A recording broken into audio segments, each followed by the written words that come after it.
बिहार की सियासत हमेशा से दिलचस्प रही है, जहां जात, धर्म और चेहरे सबकी अपनी कहानी है। लेकिन इस बार कहानी कुछ और है, क्योंकि शहाबुद्दीन के गढ़ में गूंज रही है योगी आदित्यनाथ की गर्जना।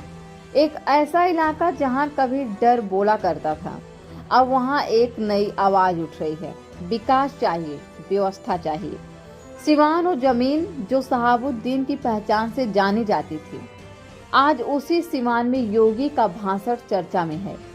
क्योंकि ये सिर्फ एक भाषण नहीं था, ये बिहार की राजनीति में बदलाव का ऐलान था। आइए थोड़ा पीछे चलते हैं। कभी सिवान का नाम आते ही एक ही चेहरा याद आता था, शहाबुद्दीन, आरजेडी के सबसे ताकतवर नेताओं में से एक, जिन्होंने दशकों तक सिवान को अपने प्रभाव से चलाया। उनका नाम कानून से ज्यादा डर का पर्याय बन गया था। सालों तक यहाँ राजनीति अपराध और असर के बीच उलझी रही। यहाँ के लोग जानते थे कौन बोलेगा, कौन चुप रहेगा और कौन जिंदा रहेगा। पर वक्त बदला, शहाबुद्दीन जेल गए। बिहार की सियासत धीरे धीरे नए चेहरे दिखाने लगी।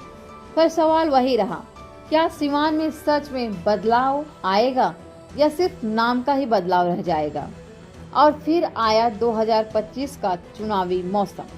पोस्टर लगे, नारे बदले और फिर एक दिन योगी आदित्यनाथ का हेलीकॉप्टर सिवान की जमीन पर उतरा। हवा में जय श्री राम के नारे थे, हजारों की भीड़ थी। कस्बे से लेकर खेतों तक लोग पहुंचे थे देखने। देखे योगी क्या बोलेंगे शहाबुद्दीन के गढ़ में। और मंच पर जैसे ही योगी बोले, आवाज सीधी जनता के दिल तक पहुंची। बिहार अब डर से नहीं, विकास से चलेगा। भीड़ में गूंजा जय श्री राम और तालियों की गड़गड़ाहट। योगी ने कहा, जहां कभी अपराध बोलता था, वहां अब स्कूल खुलेगा।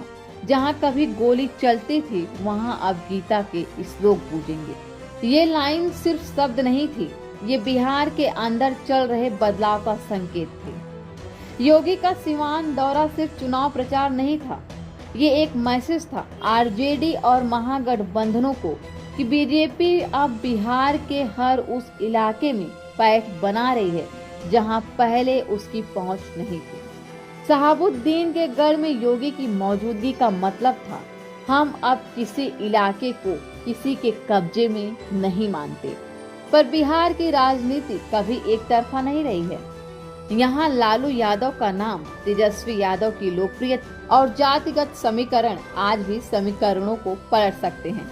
योगी के शब्द जहाँ लोगों में जोश भरते हैं, वहीं विपक्ष कहता है ये बिहारी राजनीति है। लेकिन जनता अब सवाल कर रही है, कौन बिहारी, कौन अपना?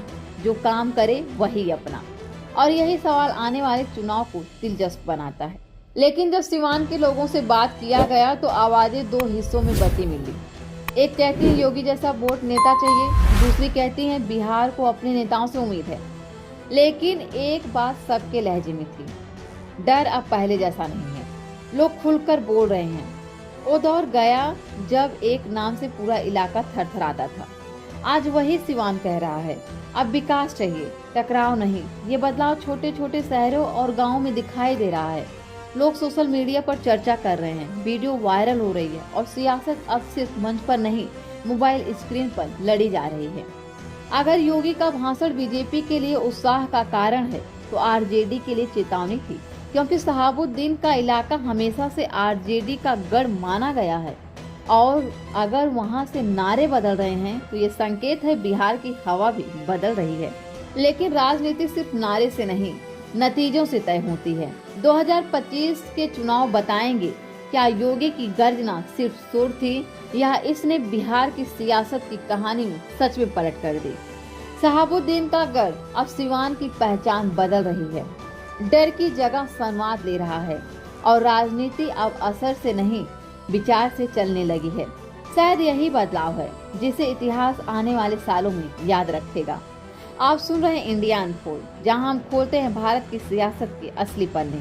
अगर आपको यह एपिसोड पसंद आया हो तो इस चैनल को सब्सक्राइब कर लीजिए, क्योंकि यहाँ हर कहानी एक नई सच्चाई को लेकर आती है।